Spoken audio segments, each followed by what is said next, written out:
world is a challenging place to live in. We all know that theoretically, we know that more when it comes to application. And so, there is a Sanskrit subhashit, words of wisdom. A parent who don't give their children saṁkāras, or who don't give their children values, are actually enemies of those children. A parent who does not teach their children values is an enemy to those children. Think about it practically. I started off saying the world is a challenging place. If I bring in children into this world, but I've not prepared them to face those challenges, then I've created a miserable existence for them. There are many physicians in this room, and I'm sure you come across many teenage pregnancies. And generally the advice is, you're not fully capable of taking care of yourself. How is it that you're feeling you're ready to bring another being into the world and to take care of them? Now, expanding that is when it comes to values. There's no difference there. This has been taught in Ramayana, in the difference between Mother Sumitra and Mother Kaikeyi. Kaikeyi sends Lord Rama away, and not just him. She knows that if he leaves, Mother Sita is leaving, Sri Lakshmana is leaving, so she sent all of them away. But then you have Mother Sumitra, who when this leaving is taking place, she told her son that Ayodhya is Lord Rama, that Mother Sita is your mother. See, she prepared Sri Lakshmana so well that he never got sick. There are three types of people in this world who are ill. One is ill, but they don't know it. And the example in our scriptures is Ravana. Ravana is ill, but he doesn't know it, which is why he keeps justifying in his mind why he should kidnap and loot and hurt and so on. Prince Arjuna is the second type. He's ill, but knows it, so they seek a cure from there. He realizes he's ill, and so he surrenders to Lord Krishna, and Lord Krishna is able to save him. The third type, they don't allow themselves to get ill. That's Sri Lakshmana. He just didn't allow any confusion to come into his mind, into his body. It's shared that he didn't sleep for 14 years while serving Ayodhya, that is Lord Rama, and his mother, that is Mother Sita. Because his mother taught him that you cannot let any confusion come into your mind. And these confusions can even come in the dreams state. So Sri Lakshmana said, if that's the case, I'm not going to go to sleep. He never allowed himself to get sick. So you see the differences in mothers here.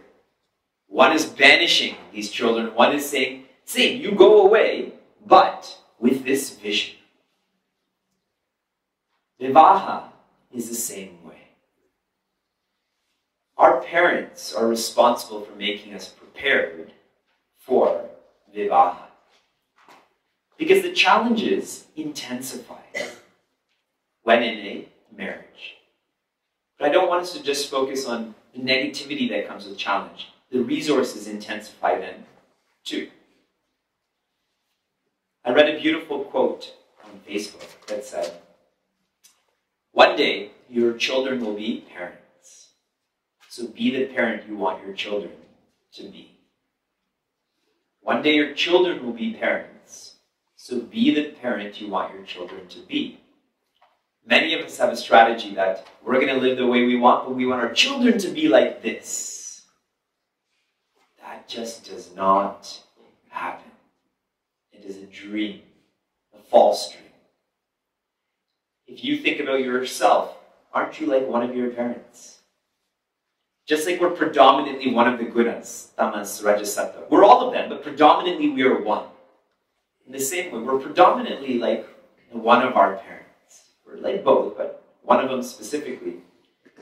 So for me to be a poor parent, meaning one without values, without teaching values, but then to project and expect that my children should be different, that is a illogical strategy in parenting. Without vision, a spouse becomes one's enemy. It is bound to happen. With vision, one spouse becomes one's best friend. How is it any different than chapter 6 of Srimad Bhagavad Gita, where Lord Krishna says, you are your best friend and you are your worst enemy? That's what a spouse is. And it's more intense because I can't really yell at myself. With the spouse, I can. BSE, like last inducing, right? BSE. Blame someone else. You know why children get most upset with their mother specifically? It's because who else will tolerate them? Their fathers, most of the time, are not listening. One of their fathers told me that he just doesn't listen when children are speaking. Or their friends are not going to tolerate that. Their neighbors are not going to tolerate that. It is a mother who tolerates this. So it's easy to blame someone, blame my mother, BMM. But with vision, that changes. The people we are to love the most are the people we get angry at the most. It's fascinating. Who do you love the most? The person you're sitting beside. Who do you get angry at the most? The person you're sitting beside. The dichotomy. And it's not external, it's the same being. But it's with vision sometimes, it's without vision sometimes. I was going to my car in Niagara Falls, and a girl came to me and asked if I had any money.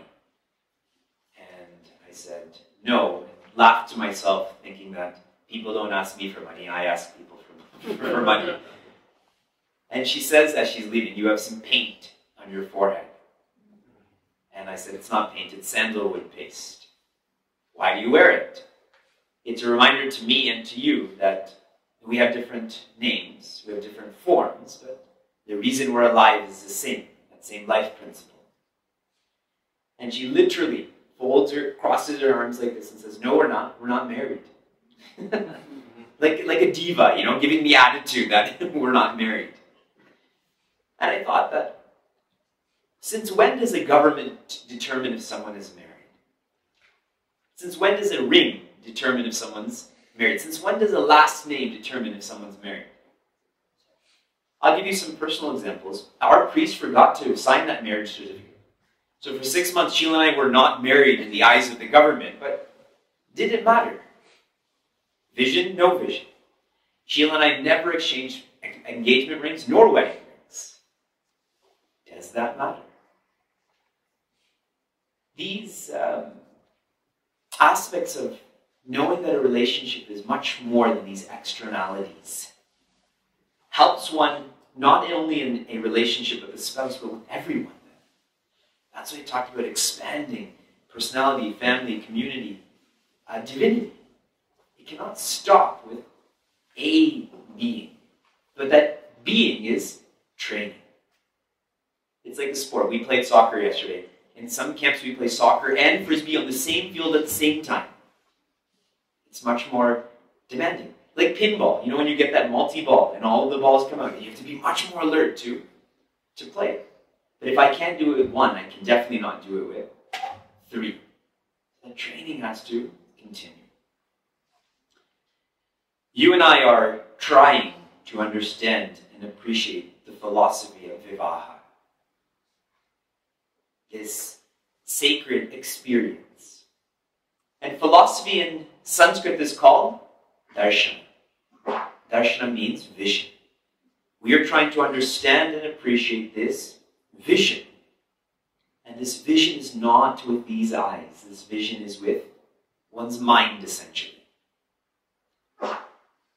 In Ramayana again, on the last day of the fight between Lord Rama and Ravana, Ravana shows up in his chariot with his armor and an assortment of weapons.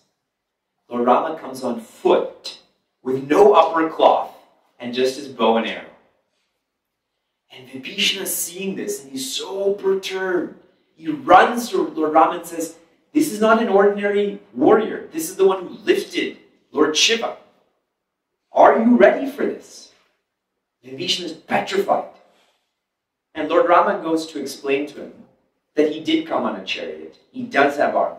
He does have weapons in the form of virtues. Charity, generosity, fearlessness, etc., etc., etc. 24 virtues. Very cool subject. Maybe we'll study that next year in the form of what it means in a marriage.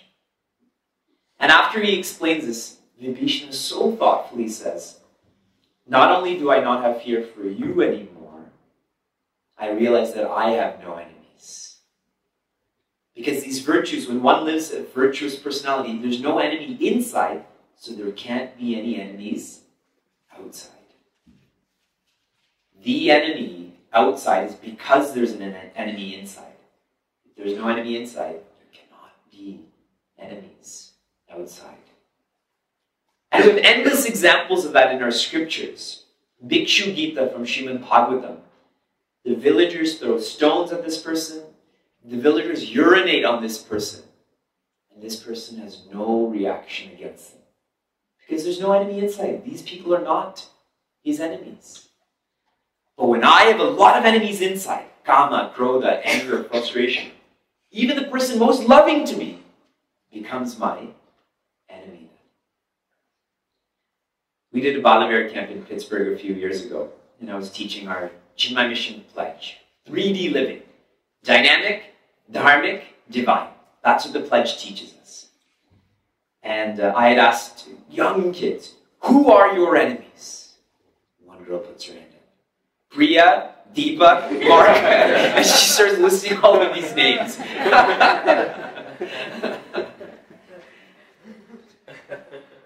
We are trying to understand and appreciate the vision to release any enemies in our personality so that the people around us are not our enemies either. Without this vision, this vision of animosity will come. We experience that in pockets. We do our review of yesterday. The 7th step, Kanya Dana, where the focus is on how great of a gift is being given, the focus is on how great of a gift is being received. And the verb we associated with Kanya Danam is? Dedicate. Number 8, Mangala Bhed, where we realize that we have to make our personality strong, then family, then community, then divinity. And the verb is? Identify. Keep growing in one's identification. Shila Arohan, where the bride is escorted to a rock and is encouraged to walk on this rock. And the idea here is to be strong. This is where that, you're my rock, that slang term has come from. And if I can be stable emotionally, I can help myself to tune into that Om, the BMI chart. But if my mind is riotous, I can never know that Om is my nature. And the verb behind this is balance. Pani Grahan, which is where the father-in-law takes his daughter's hands and puts it in the hands of the husband, saying, now together you pray, together you serve, and you will be stronger. And the verb we associated with this? Hold. Hold on to each other. In our scriptures, there's a message on how one should prostrate to Bhagavan. You should put one hand on top of Bhagavan's feet. You should put one hand underneath Bhagavan's feet. That's how a prostration is done. And we put our hand on top of Bhagavan's feet in case he leaves. So I don't allow him to leave. And one underneath his feet in case I leave. And he doesn't allow me to leave. So we're stuck. We're holding on to each other. I mean, we're stuck. But we're holding on to each other. That's how it should be with a relationship too. When we were studying in the Vedāntik course, Guruji had said, you're going to have thoughts to want to leave here. There's no restaurants, there's no movies, there's no friends, there's nothing but you. And you're going to want to leave. And he said, that's fine. Just wait 24 hours before acting on that. And people did leave, but not for that 24-hour period. for us too.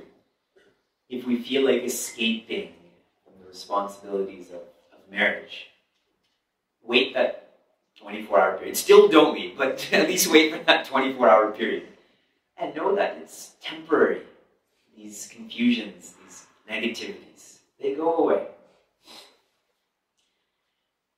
Saptabadi, where we take 7 steps together, indicating how we are going to live our lives, and that is in a virtuous manner. Yesterday I'd given you the verb of walk. I'd like to change that to journey. I was thinking about it some more. Journey is a better verb to associate Saptabadi. And the last is Vaman Stapana, where the bride now sits on the left-hand side of the groom, and that is to have a balanced relationship, balancing the personalities. Like eating. Today there is French toast sticks with a sugary, and then you have the potatoes which are salty, then you have the oatmeal which tastes like nothing.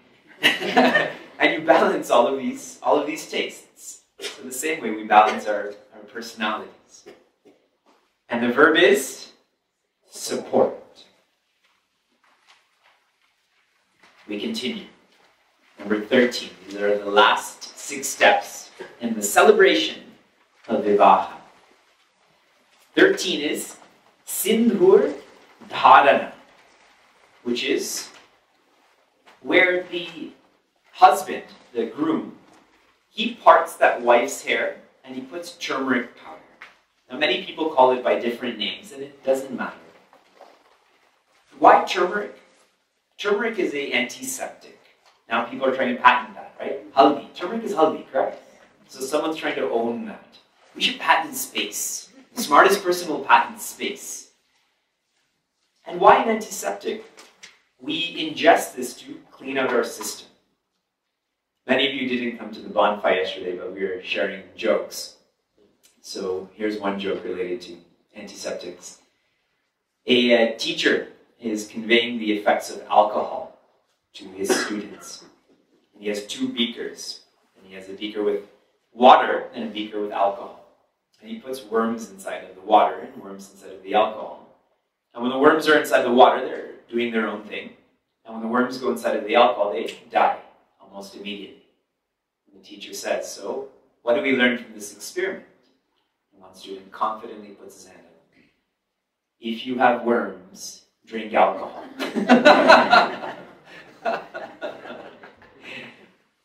We take in turmeric because it's an antiseptic. It purifies. We put it on our forehead in the parting of one's hair for the same reason. Not for the antiseptic reasons, but to remember the purity by which one should live. And why one's parting of the hair? Why not in their earlobe? Why not on their neck? In the 3rd saṁkāra, it's called Simantonayana, where the child in the womb is around 6 months old now. And this is the time where the mental sheath and the intellectual sheath are now forming with that infant, with that fetus. So the father, he goes and finds a porcupine and pull off one of the quills of that porcupine. And then with that, he parts the mother's hair, future mother's hair. And the idea here is that the way you think is the way that our infant is thinking. Sima means boundary, antaha means the end of the boundary, unnayana means to open. That as this child's mind is being formed, as this child's intellect is being formed, let there be no limits. Let them have, dream big, think big, achieve all. Let there be no limits, mentally or intellectually, for our future child. Nowadays, I don't think anyone even knows where porcupines are, let alone taking a quill. So now we go to the corner store and buy a 99-cent comb, two for $1, and we part like that. See, these are not casual actions. They're all reminders of how both people should live together. When we see a bride with this turmeric in her hair, it symbolizes her loyalty. That I am a married woman. That I am loyal to this union now. And our scriptures emphasize this in a very different way. Lord Rama lived by the principle of one at a body, mind, and intellect level. When it came to his body, Eka Bani. Whenever he shot his arrow, he shot it only once. He was so focused on what he did, he was not distracted, he didn't need to shoot twice. Just once. There are people like that, that once they listen, they don't forget. Once they know someone's name, they don't forget. They don't need to see a map again. They don't need to study Gita shlokas twice, they just heard it once. Now, we have so many distractions. So it's going away from Lord Rama's message. At a speech level or mental level, Eka Vachani. When he spoke once. He never backtracked. He never convoluted his message. He said it, this is what I mean. Unlike celebrities today, athletes today, they just go back, they just keep on withdrawing their statements. Lord Rama said it, that's it. And at an intellectual level, at a thought level, Eka Patni. His father had 3 wives. He had 1 wife. He could have had any number of wives. His wife wasn't even with him. And how many people approached him? Eka Patni. That is what it means to be loyal. At all these levels. See, I may be loyal to my wife physically, but if I think about someone else, that's not me practicing Sindhur Dharana. If I speak, with another person and I'm being flirtatious with them, that's not me practicing Sindhur Dharana. It has to be at all levels. And who gets integrated then? I get integrated. And naturally, then the couple is integrated too. Vivaha is not a casual affair. It's taking discipline to the maximum. Because that's how development takes place. I learned about friend loyalty in a very funny way. It was at the ashram during our Narayana Seva. Every day we had to serve the ashram for 1 hour. And somehow, I'll tell you the story behind this. We all had to sign up for Seva, and I signed up to clean at our Jagadishwara temple. I thought for 1 hour I can be in Bhagavan's presence, just clean the windows, sweep, whatever they want me to do. And in the first week, I'm just cleaning the windows happily. And someone says, they're calling you to the library. Why? They want to catalog all of the books. So I go over there, and they said, we want to do all of this work. So why are you asking me? Because we heard you're good with computers. Anyone who knows me knows that's the exact opposite to who I am. I only know how to use email. I didn't have a cell phone for 5 years. I just got a cell phone recently. Stereotypes. Oh, he's from the West. He must know things about computers. Working in a non-for-profit organization is much more difficult than working in a for-profit organization. I've done both. The challenges that I face in this capacity versus when you're responsible for giving paychecks or receiving paychecks, that's much more black and white. This is much more gray. Who are you to tell me what to do? You're younger, we know the same, etc., etc. So here I'm trying to lead a team to work in the library. So much resistance. And I realized 2 lessons about friendship. Number 1, a friend is not someone who is friendly. A friend is someone who helps one grow. That means they may speak in a harsh way, they may be mean, they may do whatever, but it's for our growth. So when we talk about loyalty, a spouse is loyal if they want that other person to grow. But if they keep saying, you're doing the right thing, you're doing the right thing, you're doing the right thing, when you're not, that's complacency. That's like an immature relationship. We're just there, but we're not there. The second lesson I learned was, a friend is not someone who's friendly. A friend is someone who's dependable. That when I need them, they will be there. And I saw in this Narayana Seva that people that I needed were not there. And people I expected not to be there were there. I realized who my friends were. Again, going back to loyalty, when I need you, Are you there for me at whatever level? Some go, I can't handle it, so they leave. Or am I really loyal then to that relationship? That's what a wife is called a Sahadharmacharini, a husband a Sahadharmachari. Together they walk the path of Dharma, not separately. Sindur Dharana. And the verb I would like for us to remember this step by is commit. Commit to the relationship. Put yourself on the line. That is the way that we will grow, and so will the relationship. Next is Mangalya Dharana, where the bridegroom's family buys a Mangal Sutra for the bride. And during the ceremony, when the groom, he ties this on the bride. And it stays near her heart. And what this is a protective amulet, pendant. The focus here is protection. And this is a high-level step. Who bought it? The groom's family. Who's tying it? The groom. This protection is from them. It is protection from all, including the groom's family and the groom. And it's a message to the groom's family and the groom to live by what this pendant symbolizes. To protect her. Because if she's protected, he will be too. If she's protected, the family will be too. She is that emotional funnel like I was sharing. At this time, happy women come to that wife now and give her advice on how to be happy. Technically, the word is sumangali. Su means good. Mangali means auspicious. Sumangali does not mean happily married. And I say this because you can be happy being married or not being married. You can be auspicious being married or not being married. But some of us take it so literally that if you're unmarried, that means you're unhappy. And if you're married, you're happy. We all know that. That's certainly not the case. It can swing either way. We, in our culture, I'm not going to say our religion, in our culture, have this stigma against divorce, and those who are unmarried, and it's hurtful.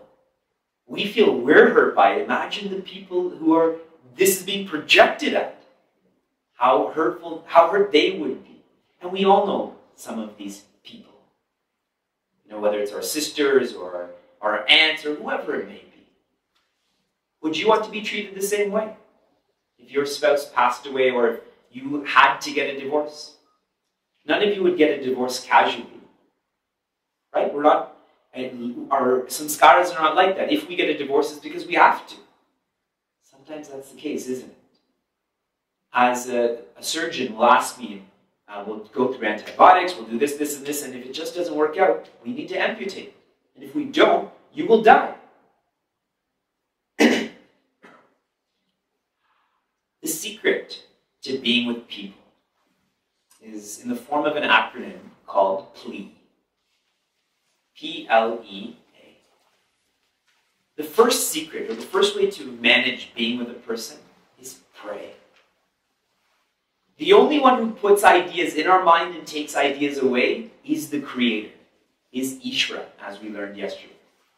So if I really want to change you, and here is, I want you to understand me, or I don't want you to misunderstand me, or whatever it may be, I should pray to the one who's putting those thoughts in your mind, who's blocking those thoughts in your mind. Pray. Our Upacharya, meaning the person who taught us in addition to Guruji, his name was Samviji, now Swami Shardananda. And he was sharing with me, when we pray for another, it is a most enlightening experience. Most of our prayers are just for us. Most of the time, it's not even prayers, it's begging. Most of the times we beg for ourselves. And if I had more time, I'd tell you some jokes about this, but I'll continue with the serious note. When we pray for another person, it is the way to practice letting go of one's ego. So pray for that person. after prayer, now the focus begins more with me. What do you think L stands for? Lead. Lead by example. How can I expect you to do this when I myself am not doing it, which means I don't believe it? Sheila and I took a emergency first aid, CPR, AED training, all of this stuff, because we're in a lot of public forums. Not that there's ever a shortage of physicians, but we're in these public forums. And if something happens, we want to be able to help out. So this gentleman's talking about heart attacks, cardiovascular disease, and stress causes it, and cholesterol causes it, and cigarettes cause it, and he's going on and on about this for 2 hours. Then we have a break, so Sheila and I go outside, and he's outside too. What is he doing outside? Puffing away. Don't smoke cigarettes, you'll get heart disease. This person is paid to say this. Does he believe that cigarettes will cause heart disease? If he truly did, he wouldn't be smoking. So lead. Lead by example. Pray, lead. E stands for engage. Communicate. So many times we just assume, presume, guess what you're saying, what you're feeling. Just say it. Just ask them. Indians are funny in this way. Because we believe in horoscope astrology, we think people should read our minds. Are you hungry? No. Are you hungry? No. Are you hungry? No. And then I leave. That person only asked me 3 times. They should have asked me more. What kind of host is this? Are you hungry? No, I've had enough. Okay, take 2 more servings. You know? Just be open. If you're hungry, ask. If you're not hungry, say no. It's so much guesswork. All of our scriptures are based on this engagement. In Ramayana, there's so many discussions that are happening at so many levels. Bhagavatam, you can't even keep track of how many samvadas are taking place. Isn't Gita samvada? Isn't Dhritarashtra and Sanjaya having a samvada too? It's all this engagement. What do you think? Validation, communication, empathy. That has to take place. And we get to the end of the acronym. What is A? Accept. I've prayed, I've led, I've engaged, and it's still understanding or change or agreement is not taking place. What do? Accept. And that's liberating experience. To accept oneself, to accept another person too. Now I've heard some teachers say, just accept a person. Is it that easy? I can just jump to accepting. Just, okay, tomorrow go run a marathon. You know, our nature walk, we're just going to run for 60 minutes. Is it that easy? It requires years of nature walks before we will get to that state. So I have to do my part. P-L-E. Then I can accept. But if I haven't done my part, I don't deserve to accept. Just like doing one's best. If I've done my best, I should sleep well. If I've not done my best, I don't deserve to sleep well. I haven't earned it. Now there's a secret letter, which is what I'm trying to connect to Mangalya Dharana. There's one more letter there that is to be pulled out in emergencies. See, we all have our investments, we have what's in our safety locker, but you have some money at home, isn't it? Hiding in a certain place, and you're telling them, why do you know this? How do you know this? Because I know my mother has a secret stash of money, which she believes my father doesn't have. And he jokes with me saying, this is how much she has. So we all have this secret amount, secret money. There's a secret letter here called D. D is depart.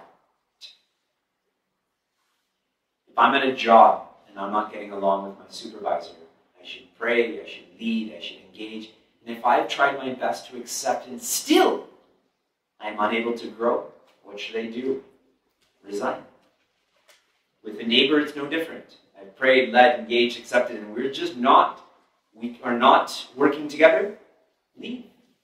Sell the house and move somewhere else. The same goes with relationships too. Depart. I know, again, this is an unorthodox answer. How can one be in a relationship and not grow? I've done my part. Remember, do your best. And if it's still not possible, being together is a waste then, because God's given us this opportunity to enlighten ourselves, to awaken ourselves. That's only in emergencies. I have to put in my best, and then that letter can come out. So Mangalya Dharana is that protection from even one's spouse and family. The verb I would like for us to remember this step by is smile. The purpose of Mangalya Dharana is to ensure that one is smiling all the time. Like some of the clay objects you make for each other. You know, you want your spouse to keep smiling. That's like you giving them that Mangal Sutra in the form of 50-cent clay. Some of you made jewelry for your spouse too. Which leads us to the next step, the ring ceremony. In Sanatana Dharma, traditionally we never exchange rings. This is a contemporary trend. Hallmark, De Beers, etc. These are the people who have planted the seed in our mind. And we said, yes, we want to follow this. We underestimate the power of the Sangha. Why is it that, like I said, a ring determines whether one is married or not? Why is it that people have to be together physically all the time for them to be married? We find long distance to be very challenging. Long distance is a real test for a relationship, that it's beyond just that physical presence. I'm going to explain the ring ceremony because even if I say don't do it, you're still going to do it. So I'm going to explain it. But remember, this is not an intrinsic step in our ceremony. It's not wrong though. Remember, you can add or subtract whatever steps that you want to. Please keep in mind though, more important than the ring is the sharing of the ring. When your child comes and gives you an onion ring and puts it on your finger, right? And so sweetly. Imagine your daughter goes on one knee and puts this on your finger. Wouldn't that be more moving than anything else? Some of you are thinking, no, because the ring we can put on eBay and at least we can sell it. In the ring ceremony, what it is that I found endless love. Remember, a circle has no beginning and no end, and I found this, and I'm identifying this endless love. And the key word here is found. I didn't create endless love, because anything that's endless cannot be created. And here's where we get lost in the poetry of, I found my soulmate. No, you didn't. There's only one soul. How can the soul have a mate? That's not possible. See, it's just poetry. And the same thing, when the body dies, the soul goes from this body to another body. No! The soul doesn't go anywhere. There's only one soul. The mind gets projected. So it's not that I've created endless love. I've found that love that was always there. But now I've found it. No different than being awakened. It is enlightenment, realization, rediscovery. It's not a creation. Love is the same way. In the ring ceremony, the ring finger on the left hand is where the ring is placed. All of these fingers have names. What is the name of the ring finger? Anamika, which means without name, nameless. That is the ring by which we put on this finger to show that this love has to be without ego. When there's a name there, sometimes the name becomes the focus. When the name is not there, the name is not the focus. So this love has to be, it is love because it's without name. If there's with name, there's conditions. This is why when we offer anything to Bhagavan, we never use our ego finger. We always use with our ring finger and Brahman that I offer like this. When we do japa, same way. Without ego, Brahman. Anamika goes with the first virtue that Lord Krishna tells Prince Arjuna in chapter 13 of Srimad Bhagavad Gita. He says that, Arjuna, if you want to understand what I'm teaching, you need these 20 virtues. And what is the first virtue he teaches? Amanitva. Manatvam is humility. Vidya dadati vinaya. That is, if you're really knowledgeable, you'll be humble. So the other is true too. If you're humble, you'll be really knowledgeable. So in a relationship, humility is the virtue to be practiced. And that's what the ring ceremony highlights. Also, back in the day, there was a belief. There's a vein in this finger that runs straight to the heart. And I'm not a physician, so I don't know that, but I would suspect there's a lot of veins that run straight to the heart and not just one. And that's why I said back in the day they believed maybe this was the only one. Or out of all of the fingers, this was the only one. So one should always remember, keep this close to their heart, to live. And the verb by which we'll remember this is give. In humility, it's never about getting, it's about giving, the joy of giving. And Gurudev has said that love is, the ability to, happiness should not depend on what you get, it's about what you give. And happiness and love are the same. Now we're almost done our celebration. We get to Ashirvada. Now the bride and bridegroom are now husband and wife. And everyone who's there is given some flowers, and those flowers are then showered upon that new couple. These flowers represent the best wishes of everyone that's present. Because that is the gift to give a new couple. They need those best wishes in this challenging change. And we sometimes underestimate the power of our thought sharing. And I'll give you a story to make this more clear. Swami Shantananda, when he first met Gurudev, came to a discourse and Gurudev was speaking. Puja Gurudev is Swami Chinmaya. For those who are less familiar with Chinmaya mission, his disciple that we now is now the head of Chinmaya mission is Puja Guruji, Swami Tejomayana.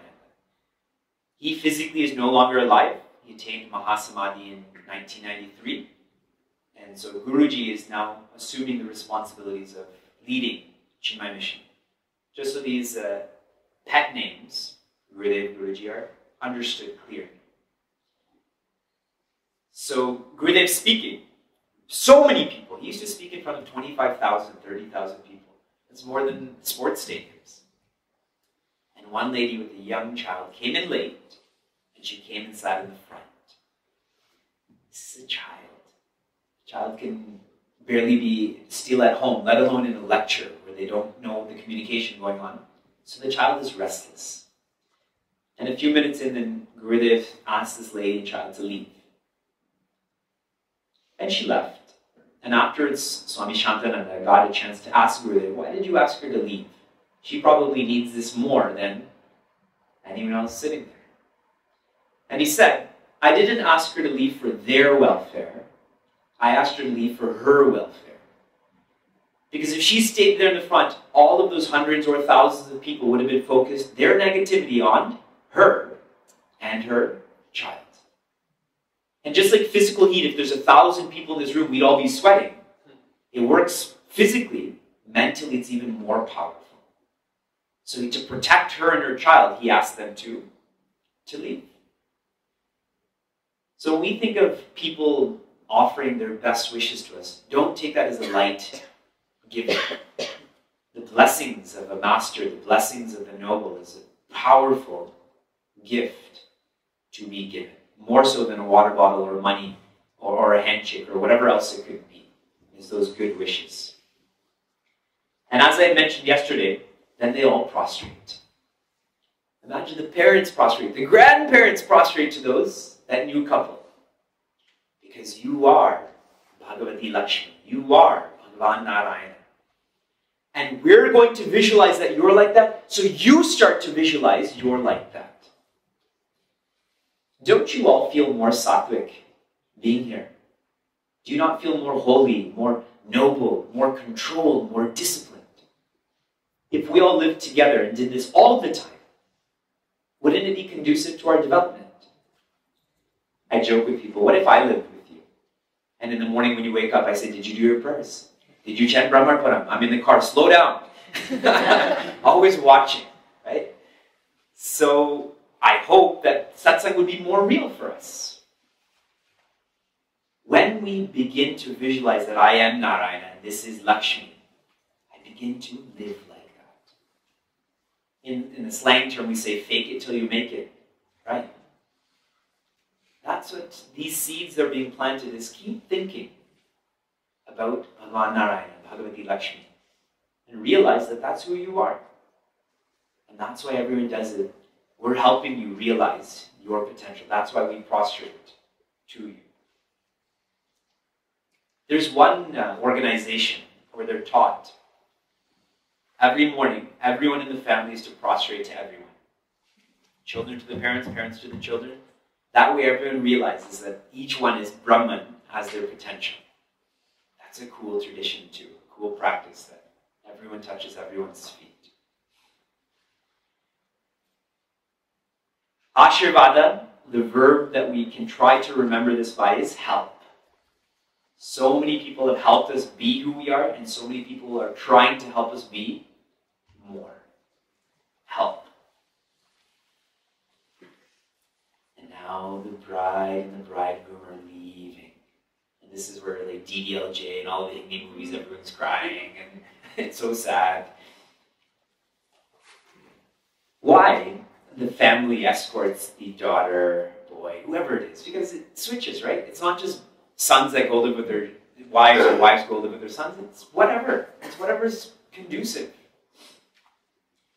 Whoever it is, let's take it traditionally as a girl is being escorted by her family in a palanquin. I think that's how you pronounce it. She's treated like a queen.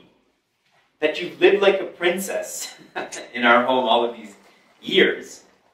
Now we want to send you off like a queen. Because that's who you are now. You're not a princess.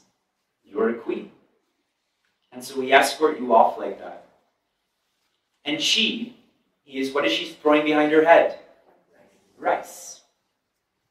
That you've given me so much prosperity, I'm a queen now. I want to share that same prosperity with you. That yes, Lakshmi is leaving physically, but Lakshmi never leaves because you've treated me so well. And this is to remind her that the last memory that she has of that home is such a sweet memory. Everyone is there, should be happy, not crying. What's humorous about this, if I died right now, I would expect all of you to be happier. Go on with the question and reflection period. Give Guru Dakshina, go home and practice all of this. Right? Isn't that what we would all want for our families, to be happier? But who's actually happier when someone passes away? See, we're not empathizing with that person who is no longer alive. That's why, like in other cultures or religions, they celebrate it. And they celebrate it too much when they get all boozy and so on and so forth. But it should be a celebration. In the same way, yes, we've turned this princess into a queen and we're happy that she's going on to grow more. And imagine that's my last memory. I'm leaving my home and I'm living with my in-laws. It is a catalyst for me to live up to what they've given me. Like a sweet, we give mithai after a meal that I hope you enjoyed. Come back again. Remember how much we've given you. Not because we want that to be the remembrance, but be happy with what you've been given. That last memory. And so there's another Sanskrit subhashita that a child, and this is a harsh one, okay? Please take it in the right context. That child who doesn't raise the name of their family, all they've done is wasted the youthhood of their mother. A child who doesn't raise the name of their family, meaning doesn't use what they've been gifted by their family, all they've done is wasted the youthhood of their mother. Right? Physiologically, a mother changes so much from before pregnancy and after pregnancy. And the idea is that I've given you everything. Use this gift. Please don't think name is YouTube hits or how many people know me and all that. It's simply about making the world a better place. You know, in campsites they say, please leave this campsite cleaner than when you found it. I read an awesome quote that said, a person's wealth is not determined by their bank account. It's determined by when they shed a tear, how many hands are there to wipe that tear. Meaning, how many times have I touched someone's heart that they're willing to step out of their comfort zone for me? Same goes here. And taking this to death. You know, when we offer those rice balls on our person who's passed away, how many of you have been to a funeral in India with the burning pyre full out? Okay. It's an intense environment, but a necessary environment. Next time you go to India, go to one. Seriously, like, more important than the Taj Mahal is see what this body's actually made of. It's a very intense experience.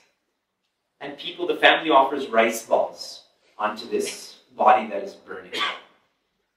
Why rice balls? And so the Indians are thinking rice. Even in that death, we have to remember rice. Roti balls for the North Indians. Is the rice for that body? Can the body consume rice when it's dead? Is the rice for that spirit? Did the spirit ever consume rice? Is the rice for the mind?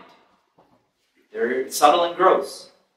What that symbolizes is that you fed me for however many years you've been alive. I will live up to what you fed me. Those values, those traditions, those cultural aspects, etc. You know, like you've eaten the salt of someone's house, so you have to be loyal to them. There's some saying like that.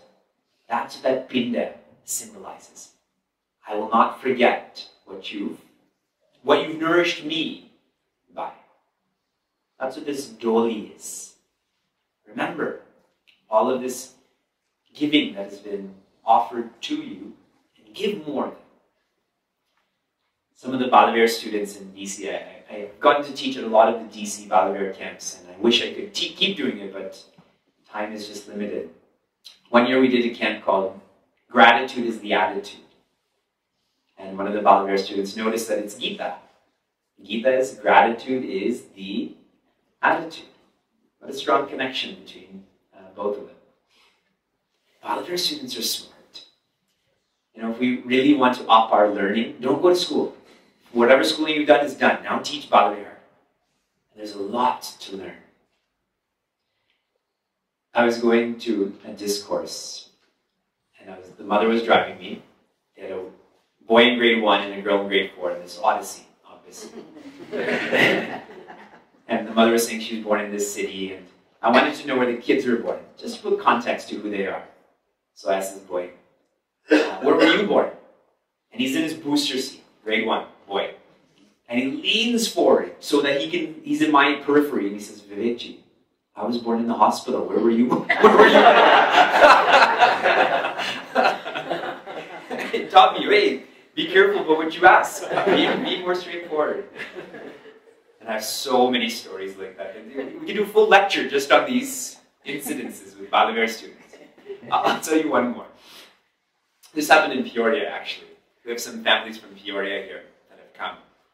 And at the end of our satsang, I'm giving prasad to all of the students, and one by one they're coming. And I'm saying, good luck with school, listen to your parents, you know, a positive message. And to one boy I said, good luck with school, and he looks at the fruit, looks up at me and says, you too. What school am I in right now? But he cared, you know, you wish me good luck, I wish you good luck too. The verb for doli should be remember.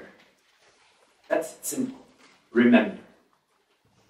Remember the memories of the past that our family has created for us. And our last point of celebration, because once we've trained ourselves with these 18 points, everything should be a celebration, is Graha Pravesha. Graha means home. Grahastha means the one who establishes a home. I should rewind. Please take my words back. Graha means house. Grahastha is the one who establishes a house. Then what does it become? A home. There's many houses you can buy, but there's not any homes you can buy. So graha means house. Grahastha means the one who establishes that house, or it becomes a home. Pravesha means to enter into that stage of one's life. See, we think Graha Pravesha means actually entering into a home, which is fine, but it's entering into those responsibilities that come with a home. Electricity bills, mowing the lawn, keeping one's garage clean. I was doing a satsang at someone's house, and the gentleman came to pick me up, and he said, I took the day off for you. And as we were driving in the car, and we got to his house, and I said, you didn't really take the day off for me, you took the day off to clean your house, isn't it?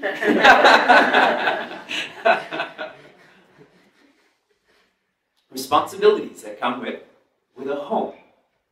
And as Vilasniji had thoughtfully shared yesterday, why do we preface that? That means everything else she said was not thoughtful. It's like people say, honestly speaking. What were you speaking before that? What do you mean, honestly speaking? Or in my opinion? Who else's opinion is it? See these English words we use. The grahasthashram, that is most of us, we are responsible for the other three pillars. Students depend on us, your kids. Even for you to call them at night, they're waiting for that, isn't it? Your parents, they depend on you too. Visas, transportation, going for walks, whatever it may be. And those people who don't focus on food and funds, they also depend on us too, for food and funds. And like a Jenga tower, if you take out that core brick, what happens to the tower? It falls. This is why our Smriti says, each stage of life has a different core responsibility.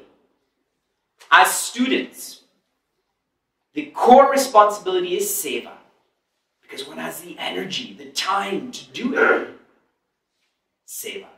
The core responsibility of a grahastha is dana, to be charitable, to support the rest. And going back to energy, a youth has more energy than the rest, right? That's their expertise. So this is what they should give. Householders. For retired people, it's niyama, discipline. Non-indulgence, non-interference. Withdraw from worldliness. And for a renunciate, it's shama, as was pointed out yesterday, calmness of mind. These are our responsibilities. More specifically, Guruji had shared with us that Chinmaya mission is built on two pillars. One of those pillars is the Acharyas, and the other pillar, the Grihasthas. And if there's only two pillars and one goes, everything goes then.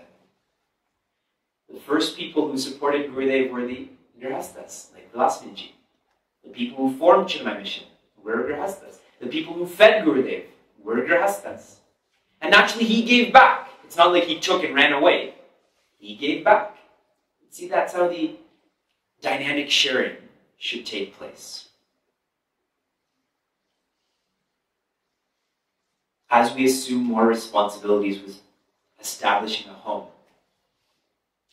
the last message I wanted to share with all of you is conflict is not negative. Conflict without resolution is negative. Conflict with resolution is positive. Conflict is neutral. But without resolution, and without resolution is not whether it gets resolved or not, it's what I'm already going in with. If I don't want a conflict to be resolved, you can bend over backwards and still it will not be resolved. And conflict with resolution is positive. It makes people stronger. It brings them closer. Why are you responsible for feeding each other? Just to be physically closer. How much a child just wants to be close, when sleeping, to their parent. Someone just wants their arm around them, a touch, a pat on the back. Our education system has become very sterile now. And in certain cases, rightfully so, and in certain cases, not rightfully so. That affection should be there. And that comes with, I'm going to resolve this conflict. These 18 steps of our celebration of marriage are just reminders. Reminders to look up. These eyes keep looking across. With vision, I look up. They're just reminders. Like our saṁkāras, like the utsavas. That's how we began. The first word I said is our rishis gave us utsavas. So many reminders that have been given to us. And as we heard a lot of these, we find them to be difficult. How can I be patient with my parents? How can I want to resolve conflict when that person is so stubborn? It's difficult. But we've already disproven ourselves so much in life, we will keep disproving ourselves if we are reminded of this. For many of you that are not born in this country, did you ever think you'd live in America? Did you ever think you'd live in Peoria or Pittsburgh or Cleveland, out of all cities in America? Right? For an Indian, it's only New York or New Jersey. Sorry, New Jersey or New York or Los Angeles. Did you ever think you'd end up in these cities? Establishing your professions, buying homes, raising families. You know, little kids, they don't want to sit beside each other. Girls sit on one side, boys sit on one side, and when I ask them to mix, they get so mad at me. Right? They don't even like each other. But you disprove that, and we keep on disproving that. The same will go with this journey. Your rad from yesterday was to think about which of these 18 steps now are most meaningful. And this is not your ray. I have a specific ray for you. A ray is your reflection assignment for the year. But I just want to, that rad was yesterday's, it's rad 1.1 now. Okay, I'm adding that 0.1 to yesterday's rad. The next time someone gets married, or is going to get married, people you know, share that most meaningful step with them.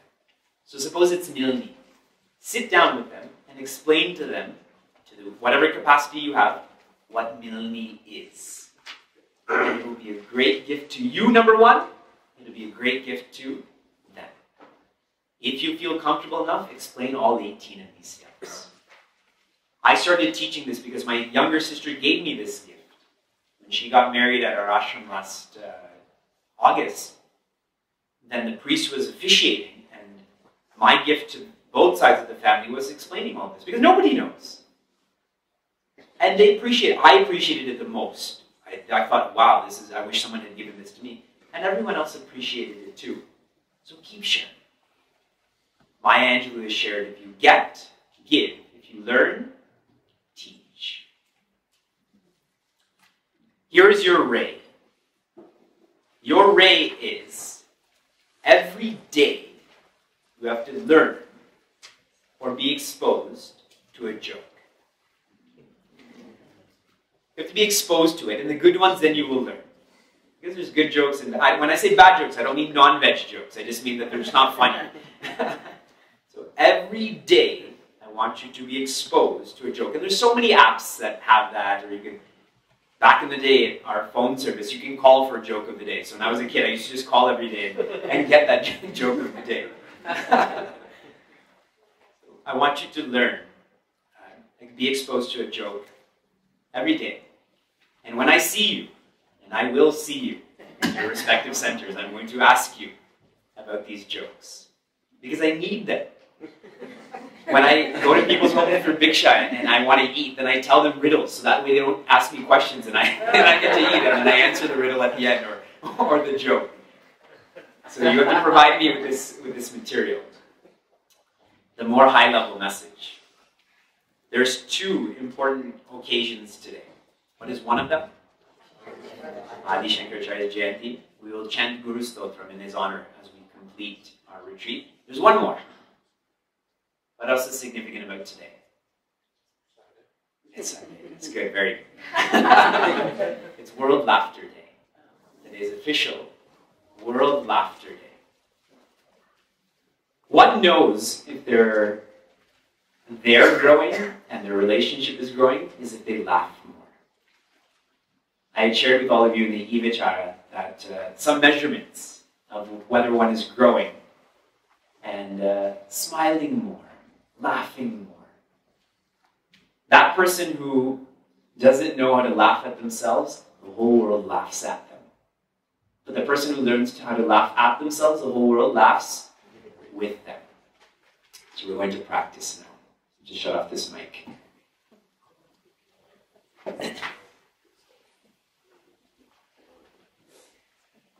I want you to all visualize being at a restaurant with people you don't want to be there with. Distant friends, distant families, and it's just a formality that you happen to be at this restaurant with them. And they're making small talk, but you're there, but you're not there. And so the way, instead of actually talking to them, you just giggle. So I want you to do that now. It's called the gentle person's laugh, okay? You don't really open your mouth, you don't move a lot. So practice.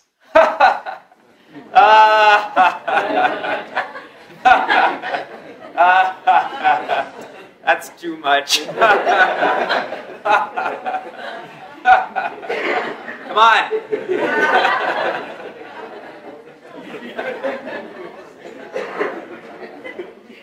So now you leave the restaurant. And because you were bored, you didn't eat too much. And you're waiting to come home to eat curd rice. And there everyone is joking about, the immediate family is joking about how useless this experience was. And they're making fun of what this person said, or how this person smelled, or what this person was wearing. So now you can laugh with less reservation. More movement in the mouth opening, more and more decibels. So how will that sound and look?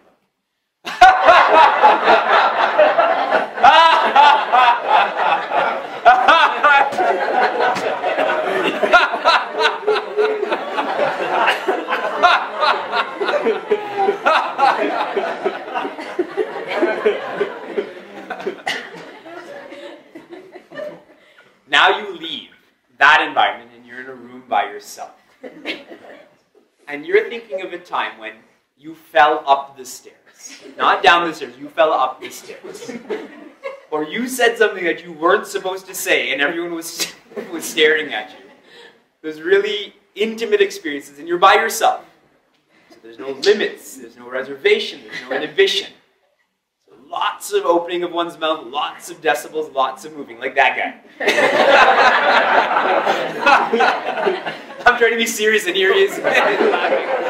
I just thought of a joke. So how will that look? How will that sound?